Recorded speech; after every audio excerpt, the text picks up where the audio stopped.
Dit is my 'n baie groot voorreg om in hierdie volgende paar minute saam met jou stil te raak rondom 'n baie bekende, maar diepsinnige gedeelte in die Nuwe Testament, naamlik Johannes 15 vers 1 tot 17. Voordat ons saam lees, wil ek baie graag vir jou herinner daaraan dat ons jaarlikse dankfees hierdie jaar plaasvind DV op 8 en 9 Augustus, net na die skoolvakansie. Ek wil regtig vir jou vra, raak stil voor die Here en hoor waar hy wil hê dat jy hierdie jaar betrokke moet wees, ook by ons dankfeesgeleentheid, wat 'n wonderlike saamwerk en saamkuier geleentheid is. En wil jy nie dan, as die Here iets op jou hart lê, een van die conveners bel, soos wat hulle name en telefoonnommers hierdie week in die Wesnuus gaan verskyn nie. Want ons dankfeesgeleentheid is 'n spanpoging. Ons kan dit nie doen sonder julle medewerking nie. Dankie dat ek dit met julle kan deel. Kom ons lees, maar voordat ons lees, kom ons bid saam. Hemelse Vader, in die woorde van Psalm 16 wil ons saam met Dawid kom sê, Here, U is my lewe, U sorg vir my. Wat ek ontvang, kom alles van U af. 'n pragtige deel is my afgemeet, ja, wat ek ontvang het, is vir my mooi. Ek stel die Here altyd voor my, omdat U aan my regterhand is, sal ek nie struikel nie. Daarom is my hart bly en wil my tong juig. In Jesus se naam bid ons dit. Amen. Johannes 15 is seker een van die bekendste gedeeltes in die Bybel, met 'n baie diepsinnige boodskap. Ek wil so 'n paar agtergrondsgegewens met u deel. Jesus deel hierdie gedeelte met sy disippels as 'n metode van onderrig, net voor sy kruisiging. Die tweede opmerking wat ek wil maak, hierdie gedeelte openbaar vir ons wie Jesus en die Vader en die Heilige Gees werklik is, maar dan ook wie ek en jy moet wees, soos wat die Here dit met ons bedoel het. Ons sien aanvanklik 3 rolspelers in hierdie gedeelte.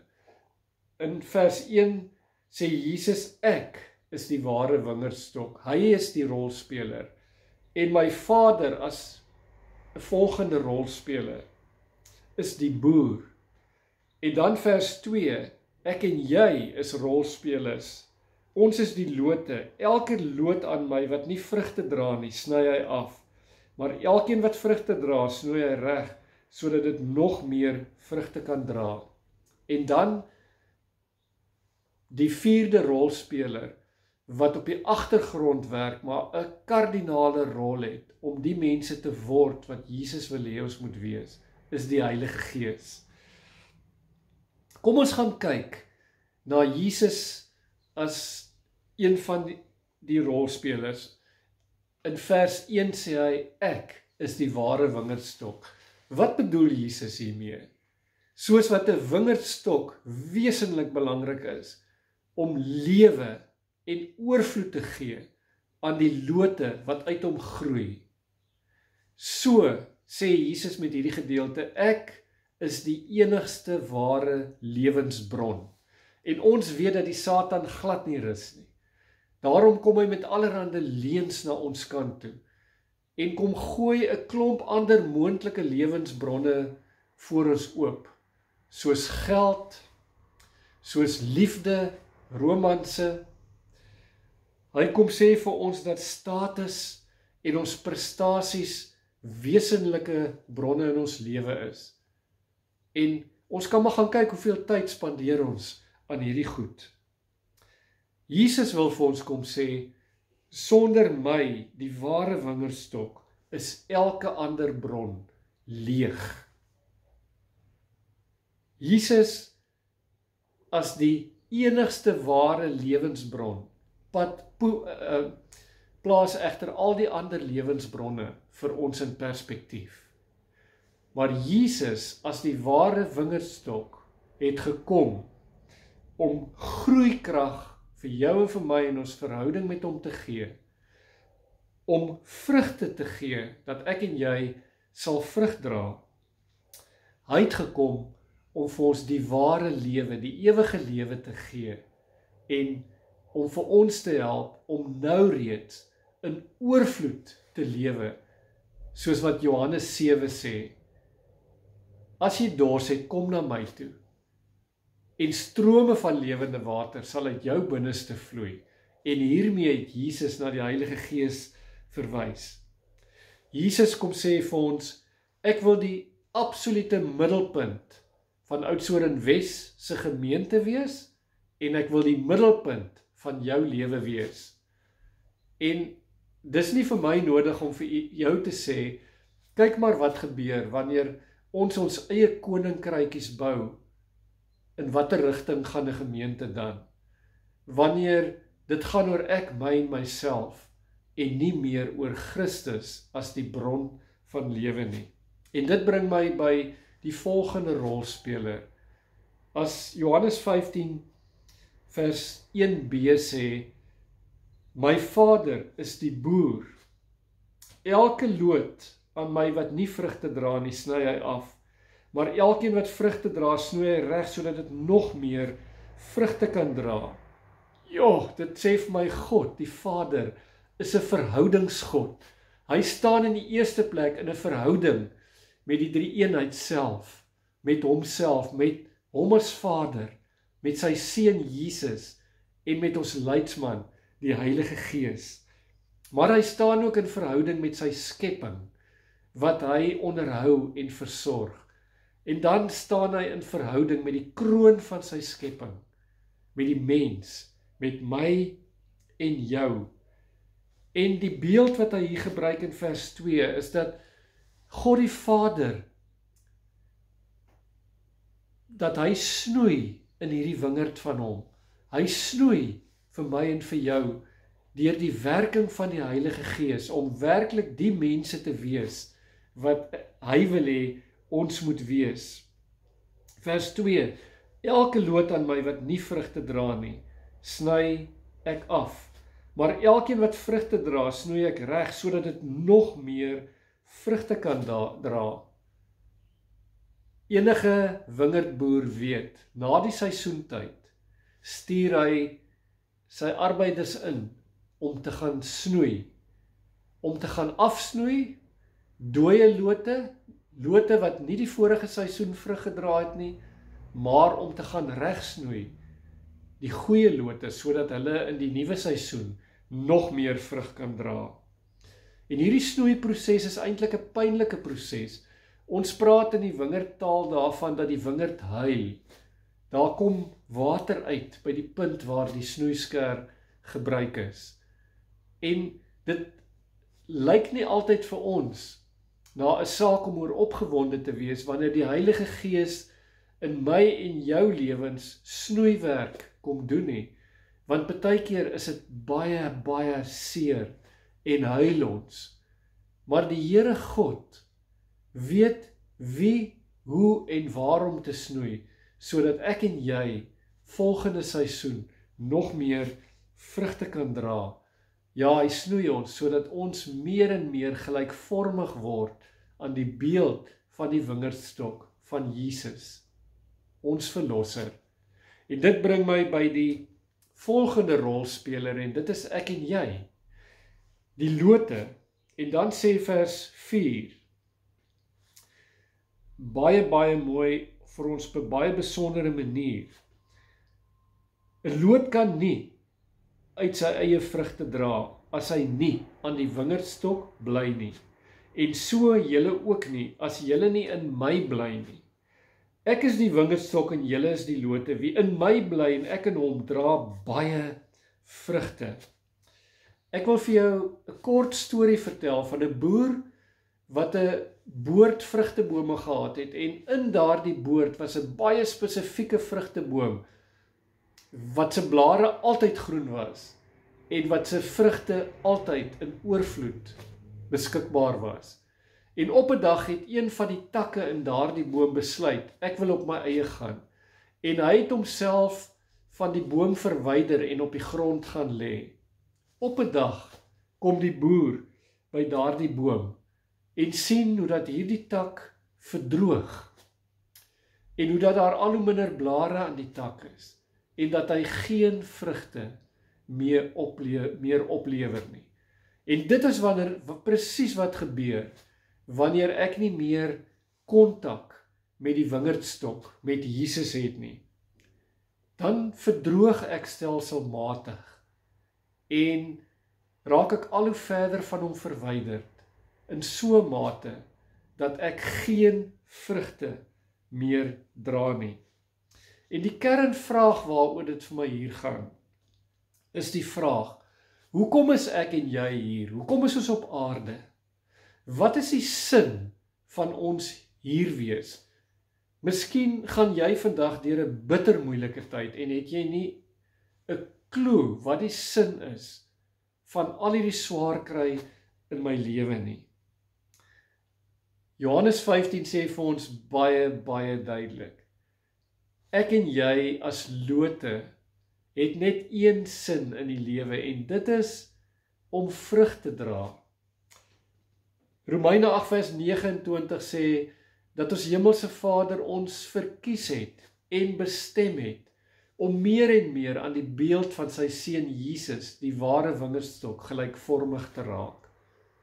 En vir myself, as ek die skrif reg verstaan, dan spel Galasiërs 5 vers 22 vir my die vrug, die karakter van Jesus Christus uit, waarheen ek en jy voortdurend moet streef, en wat meer en meer 'n realiteit in my en jou lewe moet wees. As daar staan, die vrug van die Gees is liefde, vreugde, vrede, vriendelikheid, getrouheid, goedhartigheid, nederigheid, selfbeheersing. En as ons gaan kyk na Johannes 15, vers 9, 11 en 14, dan lees ek dit vir julle. Vers 9 sê, soos die Vader my lief het ek julle ook lief. Julle moet in my liefde bly. As julle my opdragte uitvoer, sal julle in my liefde bly, net soos ek die opdragte van my Vader uitvoer en in sy liefde bly. Die vrug van liefde, gehoorsaamheid, as julle my opdragte uitvoer. Vers 14 sê, julle is my vriende, as julle doen wat ek julle beveel. Liefde, gehoorsaamheid, maar dan ook gemeenskap met jou medegelowiges. Julle moet mekaar lief hê soos ek julle lief het. Niemand het groter liefde as dit dat hy sy lewe vir sy vriende aflê nie. En dit sê ek vir julle, sê vers 11, sodat julle blydskap volkome kan wees. Liefde, gehoorsaamheid, gemeenskap met mekaar. Blydskap. Dit is wat die Here vir ons in gedagte het. Is dit nie wonderlik nie? En nou is my volgende baie belangrike vraag. Hoe bly ek en jy as lote in die wingerdstok? En die woord gee vir ons baie duidelike, praktiese riglyne om in die wingerdstok te bly. Ek dink dit begin by jou en my binnekamer, deur gebed en die woord van die Here te bestudeer. Gehoorsaamheid, soos wat 15 vers 14 vir ons uitlig. Julle is my vriende as julle doen wat ek julle beveel. 15 vers 12 sê gemeenskap met gelowiges. Ek en jy kan nie in 'n eiland situasie in ons lewe groei en vrug dra en blydskap ervaar nie, oorvloed nie. Voortdurende afhanklikheid van die wingerdstok, vers 4, julle kan nie op julle eie vrugte dra as julle nie aan die wingerdstok bly nie, en so julle ook nie, as julle nie in my bly nie. Deur ons getuienis, en deur te getuig beteken nie om voor 400 mense op te staan en te sê hoe ek tot bekering gekom het nie. Maar dit beteken om net Gods verhale uit jou eie lewe spontaan met mense te deel, waar jy die Here as 'n realiteit in jou lewe ervaar het. Dit laat jou geweldig groei. Deur getroue, ambassadeurs op die markplein te wees en te gaan doen waarvoor die Here ons geroep het, naamlik om vrug te dra. Die resultaat van 'n loot wat in die wingerdstok bly, is natuurlik groeikrag, vrug dra, oorvloedige lewe en disippelskap. Mense sê vir my dikwels, hoorie, ons moet meer mense betrokke kry by ons gemeente. Maar volgens Johannes 15 gaan dit oor baie meer as betrokkenheid. Dit gaan oor 'n baie dieper beginsel, naamlik die beginsel van disippelskap. En wat is 'n disipel? Eugene Peterson, wat in die COVID-tyd oorlede is, skryf 'n boekie. En in hierdie boekie gee hy 2 definisies van disipelskap. Ek lees vir julle. 'n Disipel is iemand wat 'n lewenslange vakleerling is van ons Meester Jesus Christus. Dit is 'n voortdurende student, nie in die akademiese sin van die klaskamer nie, maar in die werksplek van 'n ambagsman. Dit gaan oor 'n groei-leer-verhouding, waar dit nie gaan oor informasie oor God nie, wel oor die aanleer van geloof skills. Vat byvoorbeeld die voorbeeld van 'n passer en 'n draaier. Daardie passer en draaier kry 'n diensopleiding wanneer hy onder die toesig van 'n gekwalifiseerde ambagsman sy werk doen. En daardie gekwalifiseerde ambagsman roep hom baie keer tot orde en sê, jy moet maar weer hierdie stuk yster op die draaibank gaan draai, sodat jy die fout, en dan wys hy die spesifieke fout uit, kan regmaak. Disipelskap, sê Eugene Peterson, gaan oor vakleerlingskap. Dallas Willard stem hierby aan, die Christen filosoof en professor aan die universiteit in Amerika. Hy sê, om 'n disipel van Jesus Christus te wees, is om van hom te leer, om meer soos hy te wees. Dis presies wat die disipels gedoen het. Hulle het hom gevolg en gekyk wat hy doen, en dan moes hulle dit nadoen. To be a student in kingdom living. Dit is 'n disipel, om 'n student in 'n koninkryks lewe te wees. Dit is my gebed vir elkeen van ons, dat Jesus Christus ons diepste bron van lewe sal wees. Dat ons gebedslewe lewende gesprekke met die drie-enige God sal wees. Dat ons eredienste en ons ontmoetings, werklike ontmoetings met die drie-enige God sal wees, waar ons vanuit sy teenwoordigheid en sy vrede en sy voorbeeld uitbeweeg en gaan vrug dra. En mag die sakramente, die doop en die nagmaal vir ons bakens langs die pad wees, waar die Here vir ons daaraan herinner, dat hy nooit ons hande sal los nie.